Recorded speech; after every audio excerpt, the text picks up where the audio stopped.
Hello.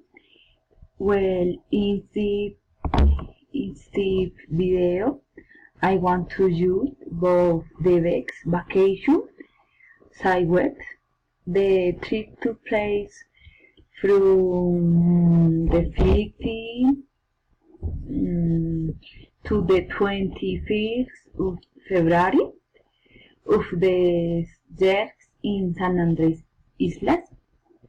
I traveled from the El Dorado International Airport in the flight lasted both 3 hours. We arrived both trip in the afternoon in San Andres. In soon its white arrived. We went to meet the sea. It was super beautiful.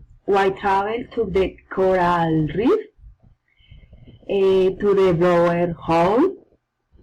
We met the starfish, the nailfish, the hellfish, and the manta rays.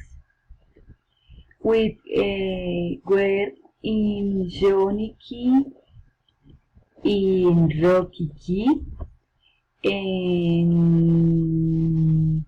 the aquarium. We ate a lot of delicious food.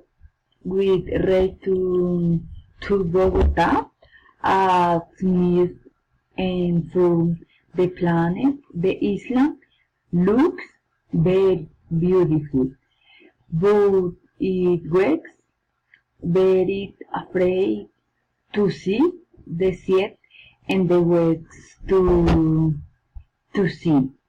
strong. I am recommend you visit San Andres Islas to know the sea of the 7 colors. It is super beautiful. Bye, thank you.